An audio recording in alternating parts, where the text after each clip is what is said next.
പിതാവിൻ്റെയും പുത്രൻ്റെയും പരിശുദ്ധാത്മാവിൻ്റെയും നാമത്തിൽ ആമേൻ. നമ്മുടെ കർത്താവായ യേശുക്രിസ്തുവിൻ്റെ കൃപയും പിതാവായ ദൈവത്തിൻ്റെ സ്നേഹവും പരിശുദ്ധാത്മാവിൻ്റെ സംസർഗവും നിങ്ങളോടു കൂടെ. അങ്ങയും ആത്മാവോടും കൂടെ. ഈശോയിൽ സ്നേഹമുള്ളവരെ, നമ്മളെ പരിശുദ്ധ ബലി അർപ്പിക്കുവാനായി വന്നിരിക്കുകയാണ്.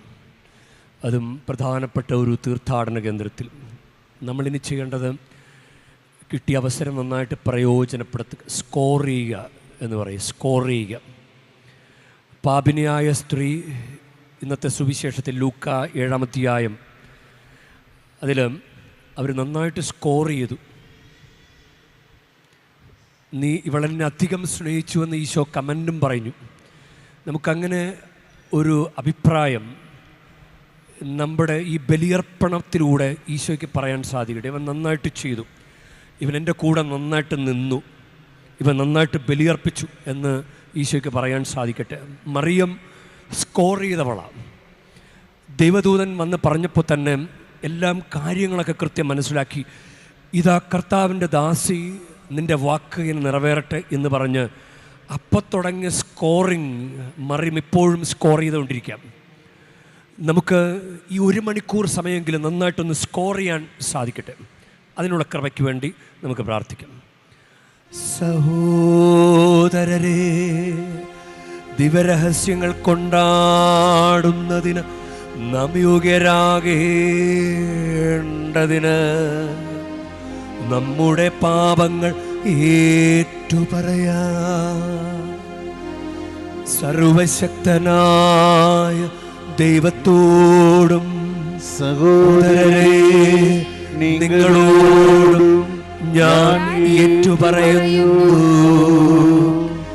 എന്തെന്നാൽ വിചാരത്താലും വാക്കാലും പ്രവൃത്തിയാലും ഉപേക്ഷയാലും ഞാൻ വളരെയേറെ പാപം ചെയ്തു പോയി.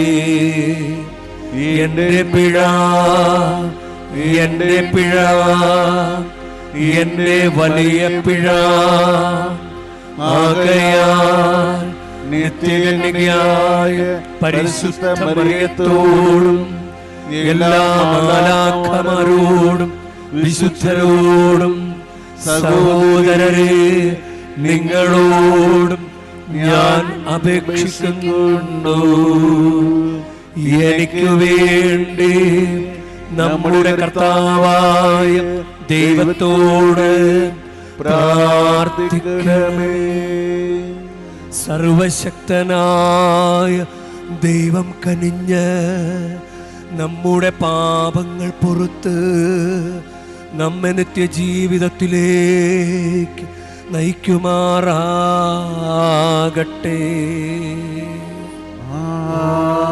ആമേൻ.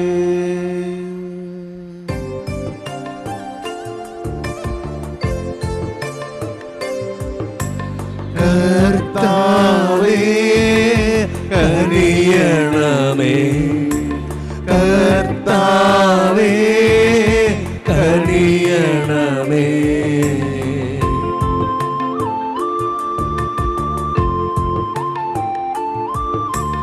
ക്രിസ്തുവേ കനിയണമേ, ക്രിസ്തുവേ കനിയണമേ.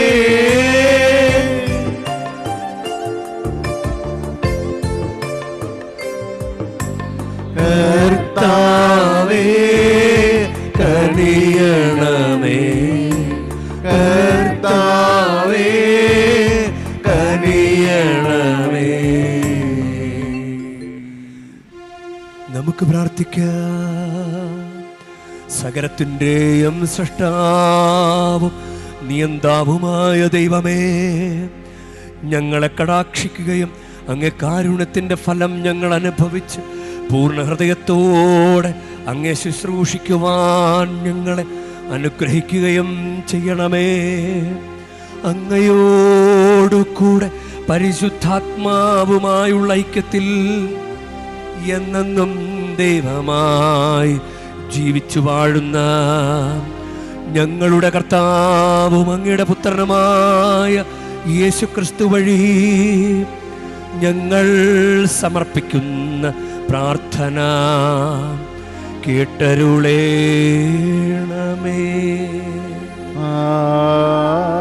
ആമേൻ.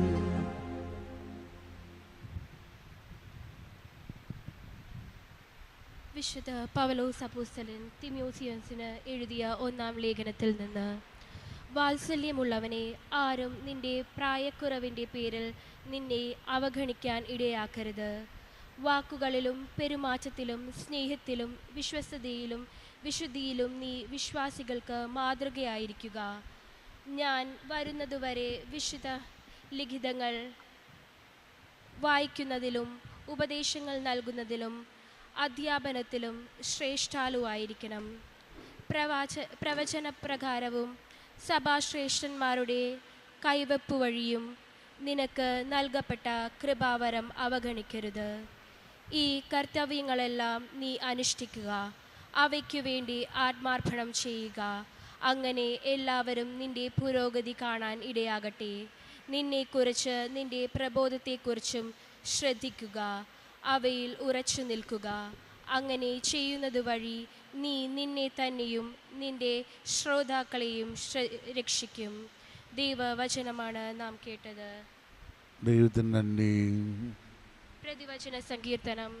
കർത്താവിൻ്റെ പ്രവൃത്തികൾ മഹനീയമാണ്. കർത്താവിൻ്റെ പ്രവൃത്തികൾ മഹനീയമാണ്. കർത്താവിൻ്റെ പ്രവൃത്തികൾ വിശ്വസ്തവും നീതിയുക്തവുമാണ്. അവിടുത്തെ പ്രമാണങ്ങൾ വിശ്വാസ്യമാണ്. വിശ്വസ്തയോടെ പരമാർത്ഥതയോടും കൂടി പാലിക്കപ്പെടാൻ അവയെ എന്നേക്കുമായി സ്ഥാപിച്ചിരിക്കുന്നു. കർത്താവിൻ്റെ പ്രവൃത്തികൾ മഹനീയമാണ്.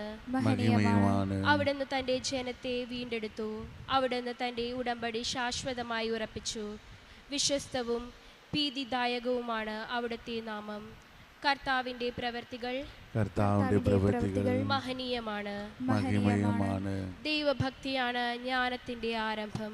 അത് പരിശീലിപ്പിക്കുന്നവൻ വിവേകികളാകും. അവിടുന്ന് എന്നേക്കും സ്തുതിക്കപ്പെടും.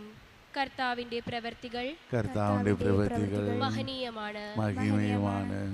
Hallelujah, hallelujah. അധ്വാനിക്കുന്നവരും ഭാരം വഹിക്കുന്നവരുമായ നിങ്ങളെല്ലാവരും എൻ്റെ അടുക്കൽ വരുവിൻ, ഞാൻ നിങ്ങളെ ആശ്വസിപ്പിക്കാം. ഹല്ലേലൂയ.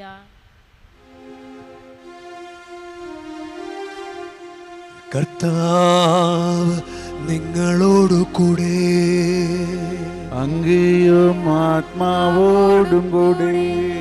ലൂക്കായുടെ വിശുദ്ധ സുവിശേഷത്തിൽ നിന്നുള്ള വായന. കർത്താവേ, അങ്ങേക്ക് മഹത്വം. അക്കാലത്ത് ഫരിസേയരിൽ ഒരുവൻ തന്നോടൊത്ത് ഭക്ഷണം കഴിക്കാൻ അവനെ ക്ഷണിച്ചു. യേശു അവൻ്റെ വീട്ടിൽ പ്രവേശിച്ച് ഭക്ഷണത്തിനിരുന്നു.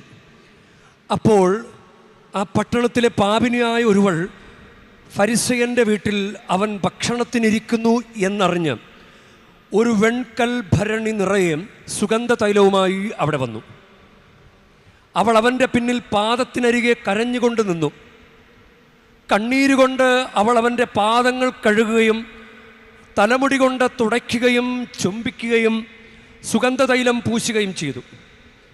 അവനെ ക്ഷണിച്ച ആ ഫരിസയൻ ഇത് കണ്ട് സ്വഗതമായി പറഞ്ഞു, ഇവൻ പ്രവാചകനാണെങ്കിൽ തന്നെ സ്പർശിക്കുന്ന സ്ത്രീ ആരെന്നും ഏത് തരക്കാരിയെന്നും അറിയുമായിരുന്നു.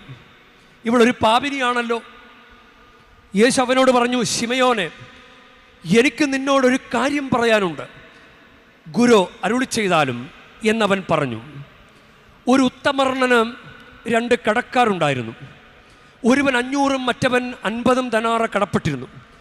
വീട്ടാൻ കഴിവില്ലാത്തത് കൊണ്ട് ഇരുവർക്കും അവൻ ഇളച്ചു കൊടുത്തു.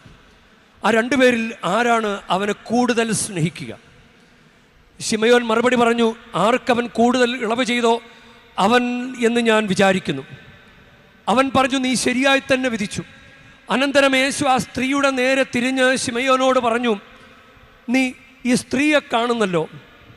ഞാൻ നിൻ്റെ വീട്ടിൽ വന്നു കാല് കഴുകാൻ നീ എനിക്ക് വെള്ളം തന്നില്ല. എന്നാൽ ഇവൾ കണ്ണുനീര് കൊണ്ട് എൻ്റെ കാല് കഴുകുകയും തലമുടി കൊണ്ട് തുടയ്ക്കുകയും ചെയ്തു. നീ എനിക്ക് ചുംബനം തന്നില്ല. എന്നാൽ ഞാനിവിടെ പ്രവേശിച്ചത് മുതൽ എൻ്റെ പാദങ്ങൾ ചുംബിക്കുന്നതിൽ നിന്ന് ഇവൾ വിരമിച്ചിട്ടില്ല. നീ എൻ്റെ തലയിൽ തൈലം പൂശിയില്ല, ഇവളോ എൻ്റെ പാദങ്ങളിൽ സുഗന്ധ തൈലം പൂശിയിരിക്കുന്നു. അതിനാൽ നിന്നോട് ഞാൻ പറയുന്നു, ഇവളുടെ നിരവധിയായ പാപങ്ങൾ ക്ഷമിക്കപ്പെട്ടിരിക്കുന്നു. എന്തെന്നാൽ ഇവൾ അധികം സ്നേഹിച്ചു. ആരോടൽപ്പം ക്ഷമിക്കപ്പെടുന്നുവോ അവൻ അല്പം സ്നേഹിക്കുന്നു. അവൻ അവളോട് പറഞ്ഞു, നിന്റെ പാപങ്ങൾ ക്ഷമിക്കപ്പെട്ടിരിക്കുന്നു.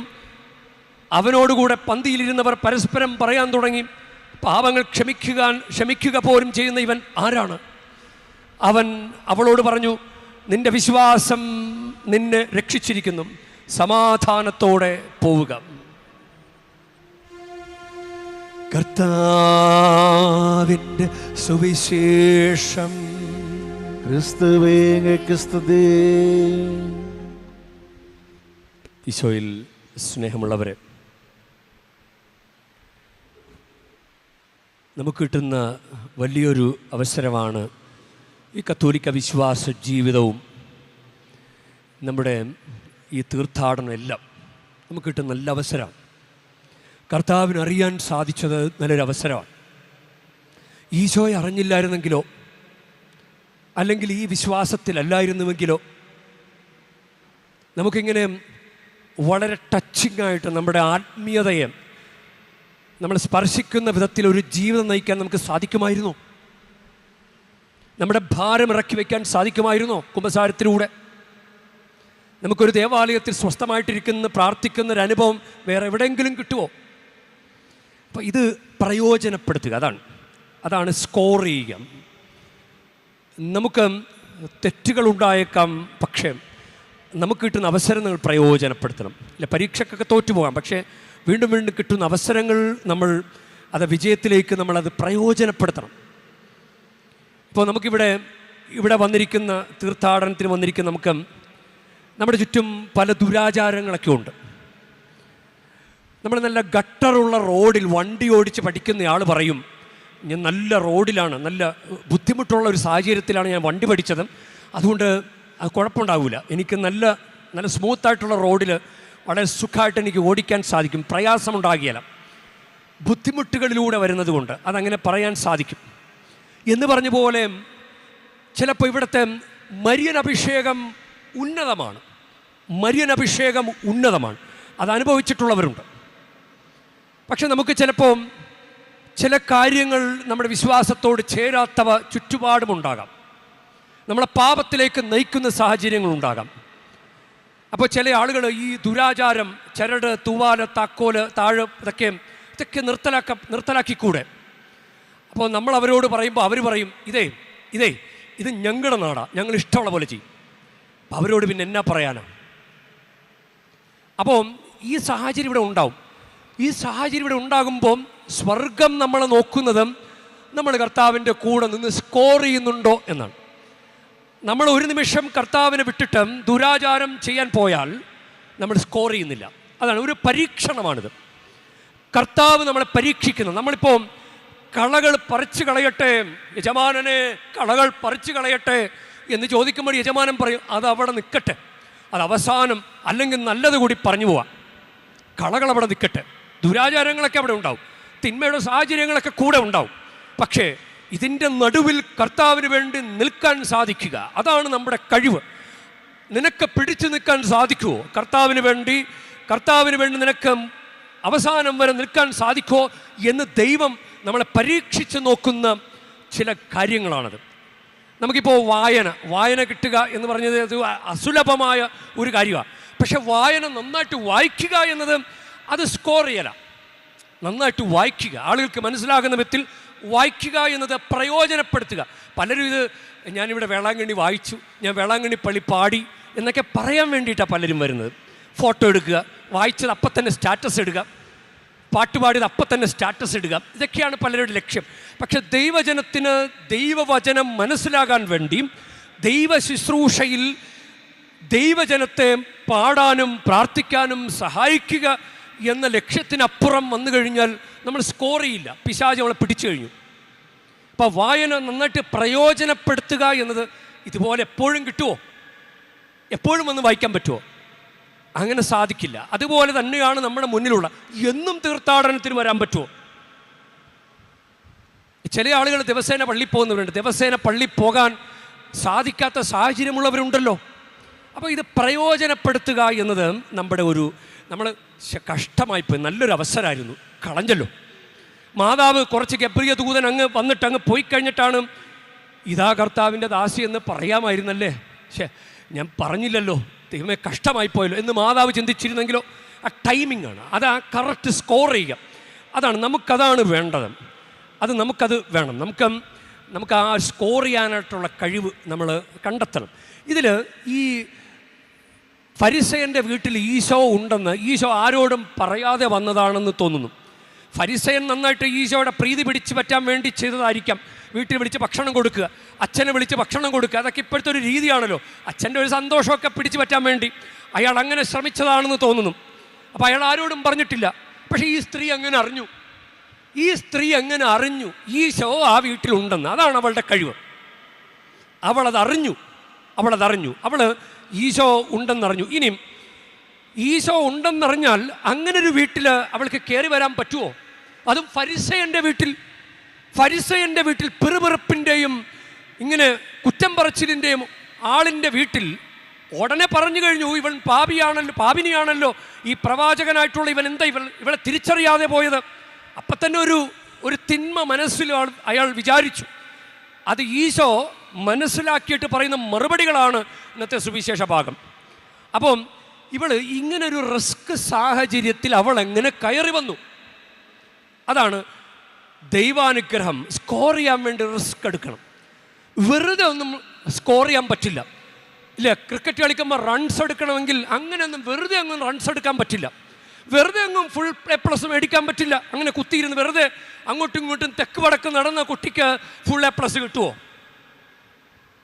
അപ്പോൾ അതാണ്, സ്കോർ ചെയ്യണമെങ്കിൽ നമ്മുടെ ഭാഗത്തുനിന്ന് ഒരു റിസ്ക് എടുക്കണം. ഇവളത് എടുത്തിട്ടുണ്ട്. ഇനിയും ഇവളുടെ നടപടിയെല്ലാം സ്പോണ്ടേനിയസ് ആണ്. ഇവൾ ആരോ കാണിക്കാൻ വേണ്ടി ചെയ്തല്ല. അവൾക്ക് അപ്പോഴും മനസ്സിൽ തോന്നിയ, ഈശോയെ സ്നേഹിക്കണമെന്ന് തോന്നിയ കാര്യങ്ങളെല്ലാം അവൾ ചെയ്തു. അവൾ ഈശോ ഉണ്ടെന്നറിഞ്ഞ് വന്നു. ഇനി അവൾ ചെയ്തത് ഒരു വെൺകൽ ഭരണി നിറയെ സുഗന്ധതൈലം കൊണ്ടുവന്നു. അവൻ്റെ പിന്നിൽ പാദത്തിനരികെ അവിടെ ഇരുന്ന് കരഞ്ഞു.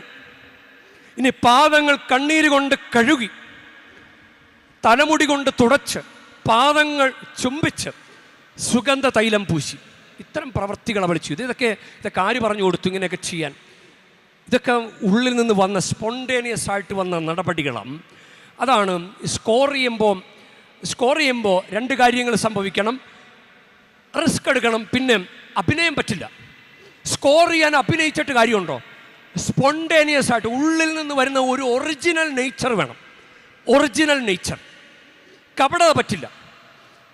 നമ്മൾ പറയില്ല നീ ആൾ ഒറിജിനലാ എന്ന് പറയുന്നത് വർത്തമാനത്തിൽ നിന്ന് തന്നെ മനസ്സിലാകും.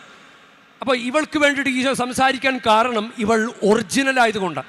റിസ്ക് എടുക്കുമ്പോൾ അഭിനയം പറ്റില്ല. നമുക്ക് സ്പോണ്ടേനിയസ് ആയിട്ടുള്ള ഒരു നടപടി വേണം.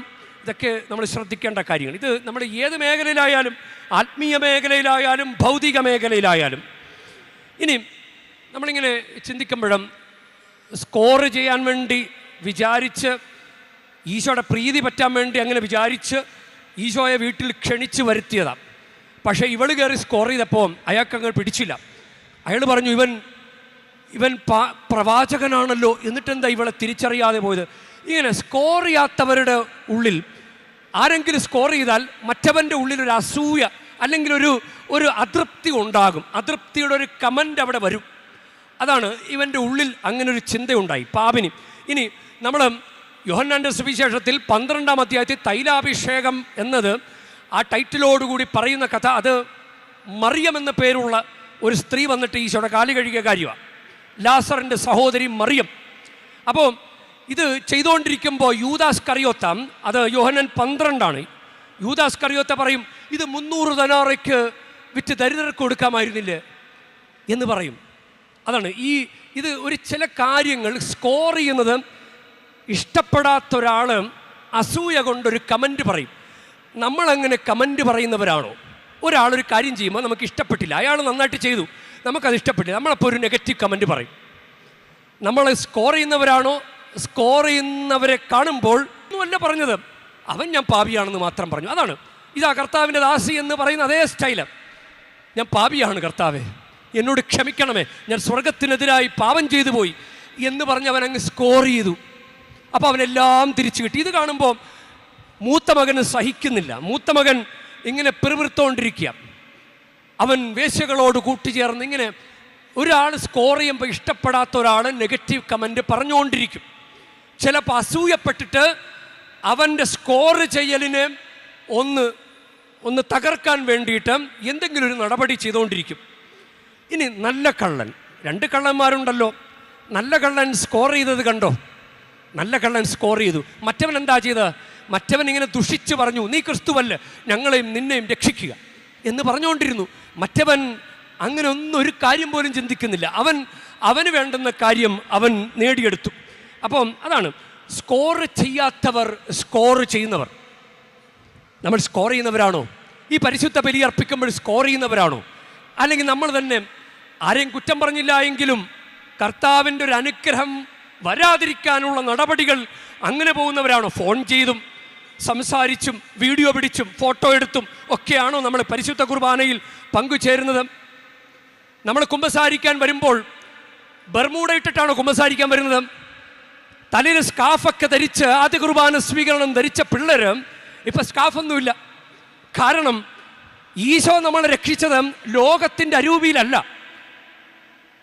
പിതാവായ ദൈവം നമ്മളെ ഈശോയെ അയച്ചു, ഈശോ കുരിശിൽ മരിച്ചു, ഈശോ വരാൻ വേണ്ടി പരിശുദ്ധ മറിയത്തെ ഒരുക്കി.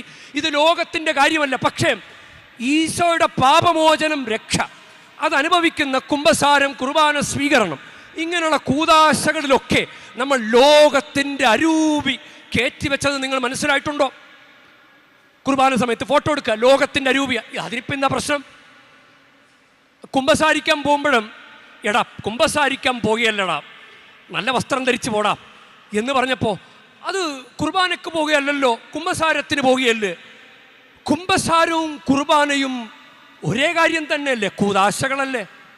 അപ്പം നമ്മൾ എവിടെയാണ് നമ്മൾ സ്കോർ ചെയ്യുന്നത്?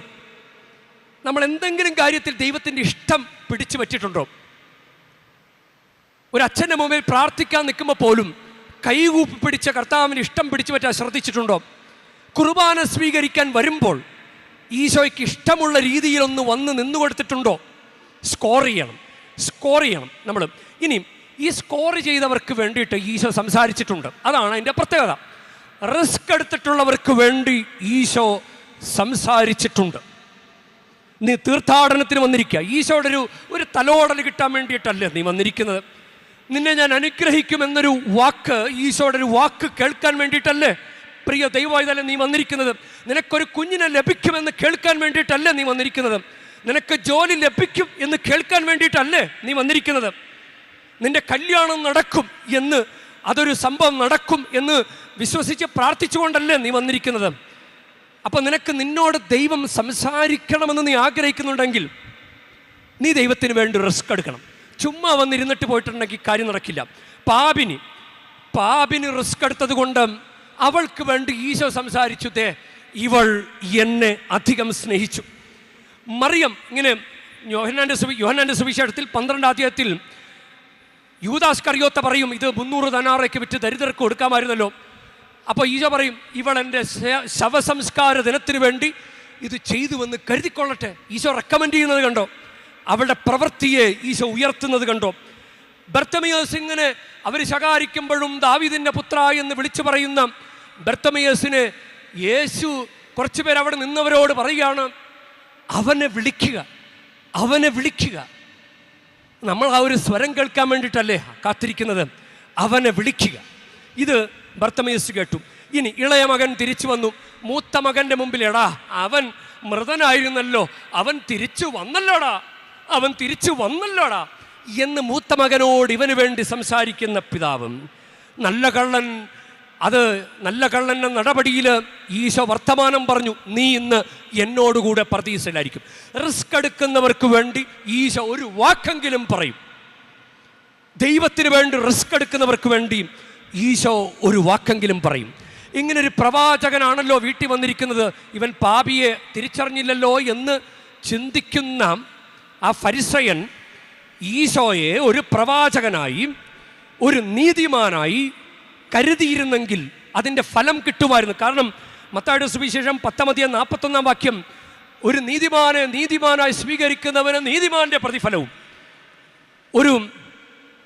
ഒരു പ്രവാചകനായി സ്വീകരിക്കുന്നവന് പ്രവാചകന്റെ പ്രതിഫലം കിട്ടും. അങ്ങനെ ഒരു ദൈവത്തെ ദൈവമായി സ്വീകരിക്കുന്നവന് ദൈവത്തിൻ്റെ പ്രതിഫലം കിട്ടും. അതാണ് ഈ പാപിനി ഈ ദൈവത്തെ ദൈവമായി സ്വീകരിച്ചത് കൊണ്ട് ദൈവത്തിൻ്റെ പ്രതിഫലം കിട്ടി. പാപങ്ങൾ ക്ഷമിക്കപ്പെടുന്ന ഒരു അനുഭവം കൊടുത്തു. പ്രിയ ദൈവവൈതലം, നമുക്ക് വേണ്ടി മുറിക്കപ്പെടുന്ന ഈശോയെ ദൈവമായി നീ ഉള്ളിൽ സ്വീകരിച്ചു കഴിഞ്ഞാൽ നിനക്ക് ദൈവത്തിൻ്റെ പ്രതിഫലം ലഭിക്കും. അത് ഉറപ്പാണ്. തിരുവോസ്തിരൂപൻ നിന്നെ ഉൾക്കൊള്ളാനാഗ്രഹമുണ്ട്, അവിടുത്തെ തിരുനീണം നുകരാൻ അതിയായ ദാഹമുണ്ട്. തിരുവോസ്തിരൂപൻ നിന്നെ ഉൾക്കൊള്ളാനാഗ്രഹമുണ്ട്, അവിടുത്തെ തിരുനീണം നുകരാൻ അതിയായ ദാഹമുണ്ട്. അതിനായി വരമേകണേ, അതിനീശോ നീ വരണേ. അതിനായി വരമേകണേ, അതിനീശോ നീ വരണേ. ഈശോയെ, ഞാനിതാ നിൻ്റെ മുമ്പ് നിൽക്കുകയാണ്. പരിശുദ്ധ മറിയത്തിൻ്റെ പള്ളിയിൽ ഞാനിങ്ങനെ വന്ന് നിൽക്കുമ്പോൾ പരിശുദ്ധ മറിയത്തെപ്പോലെ ഇതാ കർത്താവിൻ്റെ ദാസി എന്നെങ്കിലും പറഞ്ഞ് ഒന്ന് സ്കോർ ചെയ്യാൻ എന്നെ പഠിപ്പിക്കണമേ, എന്നെ ഒന്ന് അനുഗ്രഹിക്കണമേ. ആമേൻ.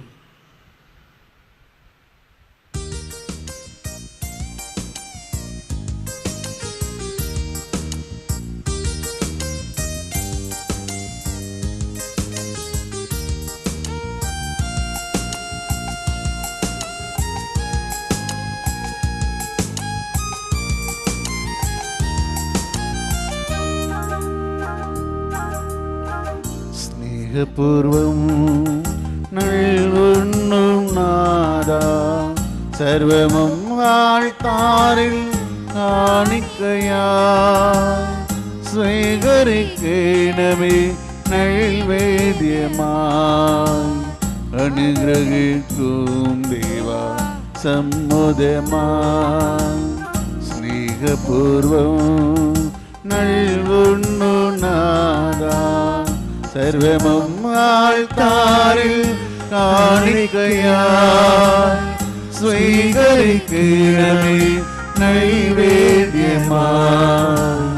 അനുഗ്രഹിക്കും ദേവ സമ്മതമായി. പ്രിയ സഹോദരരെ, എൻ്റെയും നിങ്ങളുടെയും ബലി സർവശക്തനും പിതാവുമായ ദൈവത്തിന് സ്വീകാര്യമാകുവാൻ വേണ്ടി നിങ്ങൾ പ്രാർത്ഥിക്കുവൻ.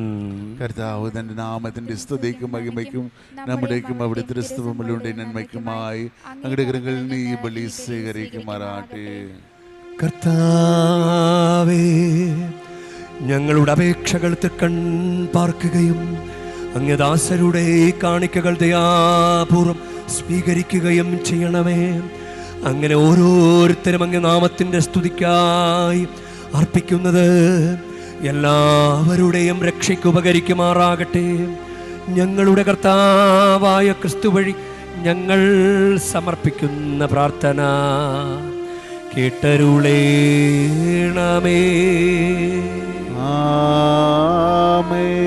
കർത്താവ് നിങ്ങളോടു കൂടെ.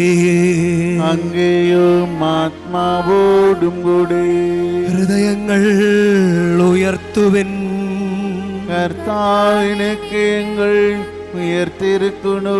നമ്മുടെ കർത്താവായ ദൈവത്തിന് നന്ദി പ്രകാശിപ്പിക്കാം. അത് ഉചിതവും ന്യായമന്ത്രി. കർത്താവേ, പരിശുദ്ധനായ പിതാവേ, സർവശക്തനും നിത്യനുമായ ദൈവമേ, ഞങ്ങളുടെ കർത്താവായ ക്രിസ്തു വഴി എങ്ങും എപ്പോഴും അങ്ങേക്കു ഞങ്ങൾ കൃതജ്ഞത അർപ്പിക്കുന്നത് യഥാർത്ഥത്തിൽ ഉചിതവും ന്യായവും യോഗ്യവും രക്ഷാകരവുമാണല്ലോ.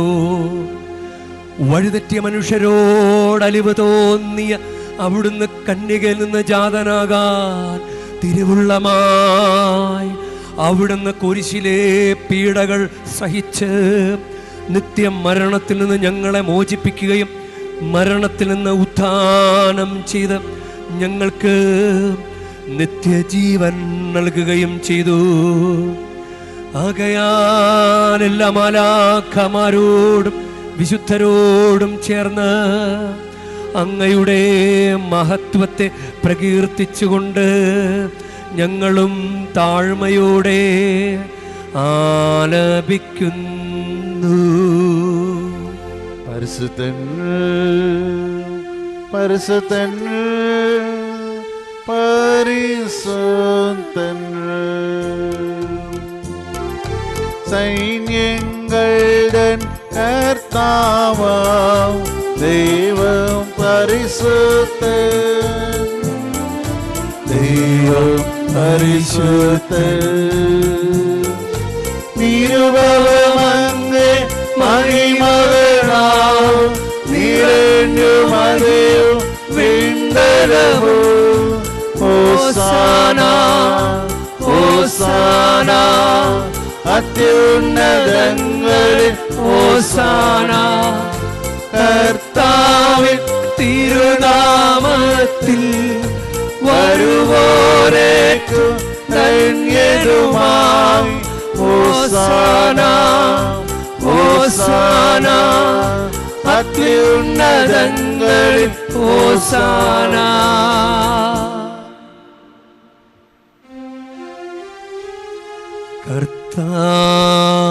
കർത്താവേ, സർവവിശുദ്ധിയുടെ ഉറവിടമായ അങ്ങ് സത്യമായ പരിശുദ്ധൻ ആകുന്നു.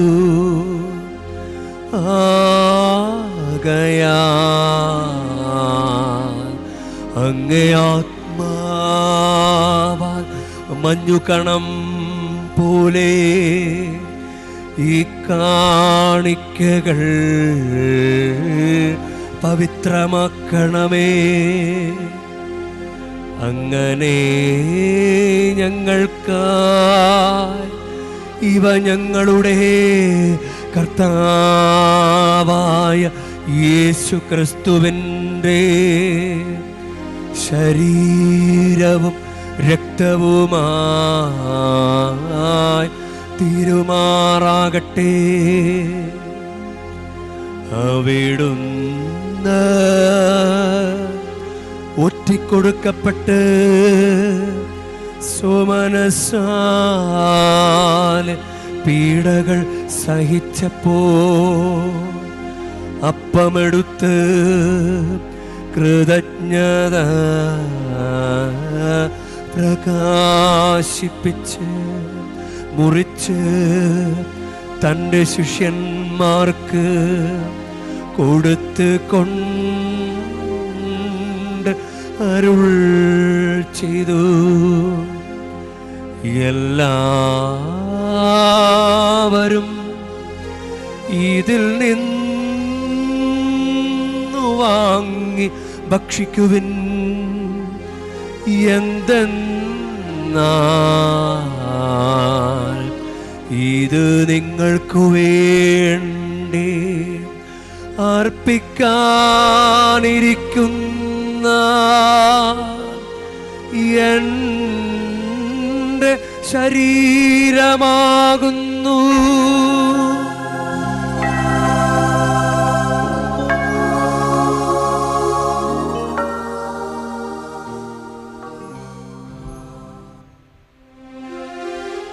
അപ്രകാരം തന്നെ അത്താഴം കഴിഞ്ഞ് പാനപാത്രമെടുത്ത് വീണ്ടും അങ്ങേക്ക് കൃതജ്ഞത പ്രകാശിപ്പിച്ച് തൻ്റെ ശിഷ്യന്മാർക്ക് കൊടുത്ത് കൊണ്ട് അരുൾ ചെയ്തു. എല്ലാവരും വാങ്ങി ഇതിൽ നിന്ന് കുടിക്കുവിൻ. എന്തെന്നാൽ ഇത് നിങ്ങൾക്ക് വേണ്ടിയും അനേകർക്കു വേണ്ടിയും പാപമോചനത്തിനായി ചിന്തപ്പെടാനിരിക്കുന്ന എൻ്റെ രക്തത്തിൻ്റെ നവീനവും സനാതനവുമായ ഉടമ്പടിയുടെ പാനപാത്രമാകുന്നു.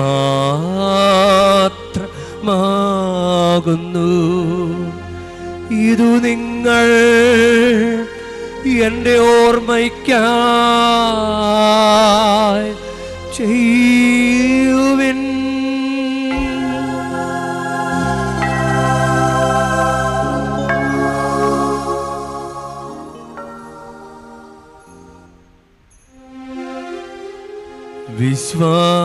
വിശ്വാസത്തിൻ്റെ രഹസ്യം. കർത്താവേ, അങ്ങ് വീണ്ടും വരുന്നവരെ അങ്ങേ മരണം ഞങ്ങൾ പ്രഖ്യാപിക്കുന്നു. അങ്ങേ ഉയർപ്പ് ഞങ്ങൾ ഏറ്റുപറയുന്നു. ആകയാൽ കർത്താവേ, അവിടുത്തെ മരണവും ഉയർപ്പും ഓർത്തുകൊണ്ട് അങ്ങ് തിരുമുൻപിൽ നിൽക്കുന്നതിനും അങ്ങേ പരിചരിക്കുന്നതിനും അർഹരാക്കി തീർത്തതിനും ഞങ്ങൾ നന്ദി പറഞ്ഞുകൊണ്ട് ജീവൻ്റെ അപ്പവും രക്ഷയുടെ പാനപാത്രവും ഞങ്ങൾ അങ്ങേക്ക് അർപ്പിക്കുന്നു. ക്രിസ്തുവിൻ്റെ ശരീരത്തിലും രക്തത്തിലും പങ്കുചേരുന്ന ഞങ്ങളെ പരിശുദ്ധാത്മാവിൽ ഒന്നായി ചേർക്കണമെന്ന് താഴ്മയോട് ഞങ്ങൾ അപേക്ഷിക്കുന്നു. കർത്താവേ, ലോകമെങ്ങും വ്യാപിച്ചു കിടക്കുന്ന കത്തോലിക്ക തിരുസഭയെ ഓർക്കണമേ. ഞങ്ങളുടെ പരിശുദ്ധ പിതാവ് ലയോ 14 പാപ്പയോടും ഞങ്ങളുടെ രൂപതാധ്യക്ഷനായ സഹായരാജ് മെത്രാനോടും വൈദിക ഗണത്തോടുമൊത്ത് സഭയെ അങ്ങ് സ്നേഹത്തിൻ്റെ പൂർണ്ണതയിൽ എത്തിക്കണമേ. ഉയർപ്പിൻ്റെ പ്രത്യാശയോടെ നിദ്ര കൊള്ളുന്ന ഞങ്ങളുടെ സഹോദരീ സഹോദരന്മാരെയും അങ്ങ് കാരുണ്യത്തിൽ മരണമടഞ്ഞ സകലരെയും അങ്ങ് ഓർക്കുകയും അങ്ങ് തിരുമുഖത്തിൻ്റെ പ്രകാശത്തിലേക്ക് അവരെ സ്വീകരിക്കുകയും ചെയ്യണമേ. ഞങ്ങളെല്ലാവരിലും കനിയണമെന്ന് ഞങ്ങൾ പ്രാർത്ഥിക്കുന്നു. അങ്ങനെ ദൈവമാതാവായ പരിശുദ്ധ കന്യകാമറിയത്തോടും ആ കന്യകയുടെ വിരക്ത ഭർത്താവായ ഭാഗ്യപ്പെട്ട വിശുദ്ധ യൗസേപ്പിതാവിനോടും അനുഗ്രഹീതര അപ്പോസ്തലന്മാരോടും മഹിമയേറിയ രക്തസാക്ഷികളോടും ഞങ്ങളുടെ സ്വർഗീയ മധ്യസ്ഥരോടും കാലാകാലങ്ങളിൽ അങ്ങേ പ്രസാദിപ്പിച്ച് സകല വിശുദ്ധരോടുമൊത്ത് നിത്യജീവനിൽ പങ്കുചേരാൻ ഞങ്ങളെ അർഹരാക്കുകയും അങ്ങേ പുത്രനായ യേശുക്രിസ്തു വഴി ഞങ്ങളങ്ങേ സ്തുതിക്കുകയും മഹത്വപ്പെടുത്തുകയും ചെയ്യുമാറാകട്ടെ.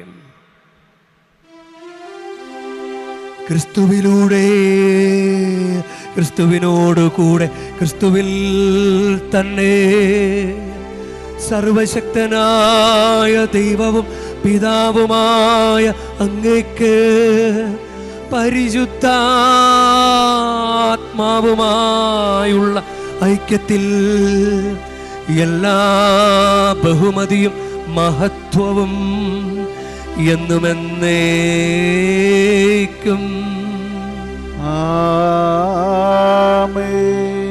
നമ്മുടെ കർത്താവ് കൽപ്പിച്ചതും പഠിപ്പിച്ചതും അനുസരിച്ച് നമുക്കൊന്ന് ചേർന്ന് സ്നേഹത്തോടെ പ്രാർത്ഥിക്കും. സ്വർഗസ്ഥനായ ഞങ്ങളുടെ പിതാവേ, അങ്ങേ നാമം പൂജിതമാകണമേ, അങ്ങേ രാജ്യം വരണമേ, അങ്ങേ തിരുമനസ്സ് സ്വർഗത്തിലെ പോലെ ഭൂമിയിലും ആകണമേ. അന്നു വേണ്ട ആഹാരം ഇന്ന് ഞങ്ങൾക്ക് തരണമേ. ഞങ്ങളോട് തെറ്റ് ചെയ്യുന്നവരോട് ഞങ്ങൾ ക്ഷമിക്കുന്ന പോലെ ഞങ്ങളുടെ തെറ്റുകൾ ഞങ്ങളോടും ക്ഷമിക്കണമേ. ഞങ്ങളെ പ്രലോഭനത്തിൽ ഉൾപ്പെടുത്തരുതേ, തിന്മയിൽ നിന്ന് ഞങ്ങളെ രക്ഷിക്കണമേ.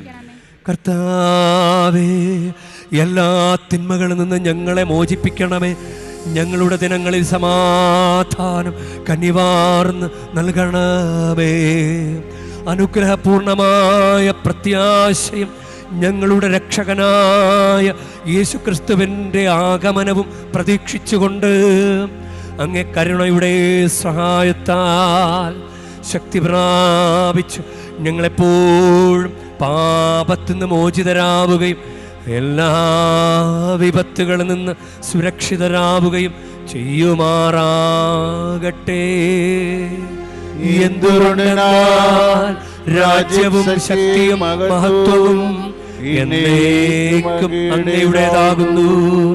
സമാധാനം ഞാൻ നിങ്ങൾക്ക് നൽകുന്നു, എൻ്റെ സമാധാനം നിങ്ങൾക്ക് ഞാൻ തരുന്നുവെന്ന് അങ്ങ് അപ്പോസ്തലന്മാരോട് അരുൾ ചെയ്ത കർത്താവായ യേശുക്രിസ്തുവേ, ഞങ്ങളുടെ പാപങ്ങളല്ല പിന്നെയോ അങ്ങേ സഭയുടെ വിശ്വാസം തൃക്കൺ പാർത്ത് അങ്ങ് തിരുവുള്ളമനുസരിച്ച് സഭയ്ക്ക് സമാധാനവും ഐക്യവും നൽകുവാൻ കനിയണമേ.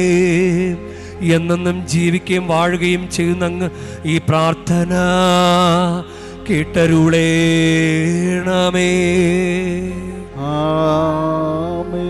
കർത്താവിൻ്റെ സമാധാനം നിങ്ങളോട് കൂടെ എപ്പോഴും ഉണ്ടായിരിക്കട്ടെ. അങ്ങയും ആത്മാവോടും കൂടി നിങ്ങൾ പരസ്പരം സമാധാനം ആശംസിക്കുവിൻ.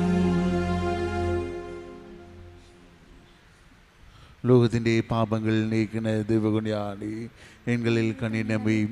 ലോകത്തിൻ്റെ പാപങ്ങൾ നീക്കുന്ന ദൈവഗുണിയാണി എങ്ങളിൽ കണിനമയും. ലോകത്തിൻ്റെ പാപങ്ങൾ നീക്കുന്ന ദൈവഗുണിയാണി എങ്കിൽ സമാധാനമേ.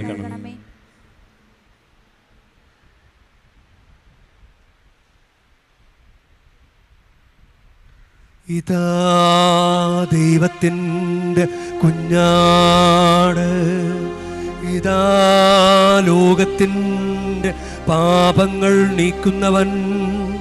കുഞ്ഞാടിൻ്റെ വിരുന്നിന് ക്ഷണിക്കപ്പെട്ടിരിക്കുന്നവർ അനുഗ്രഹീത.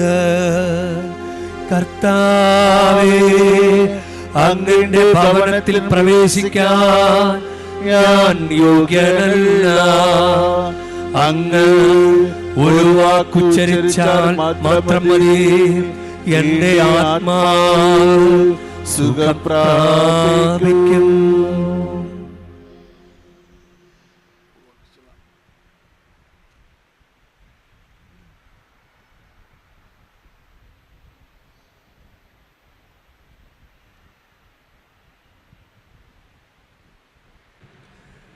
നമുക്ക് പ്രാർത്ഥിക്കാം. കർത്താവേ, അങ്ങേ കൂദാശയാൽ അങ്ങ് പരിപോഷിപ്പിക്കുന്ന ഞങ്ങളെ നിരന്തര സഹായത്താൽ ഉദ്ധരിക്കണമേ. അങ്ങനെ ദിവ്യരഹസ്യങ്ങളാലും ജീവിത രീതികളാലും പരിത്രാണത്തിൻ്റെ ഫലം ഞങ്ങൾ സംപ്രാപിക്കുമാറാകട്ടെ. കർത്താവായ ക്രിസ്തു വഴി ഞങ്ങൾ സമർപ്പിക്കുന്ന പ്രാർത്ഥന കേട്ടരുളേണമേ.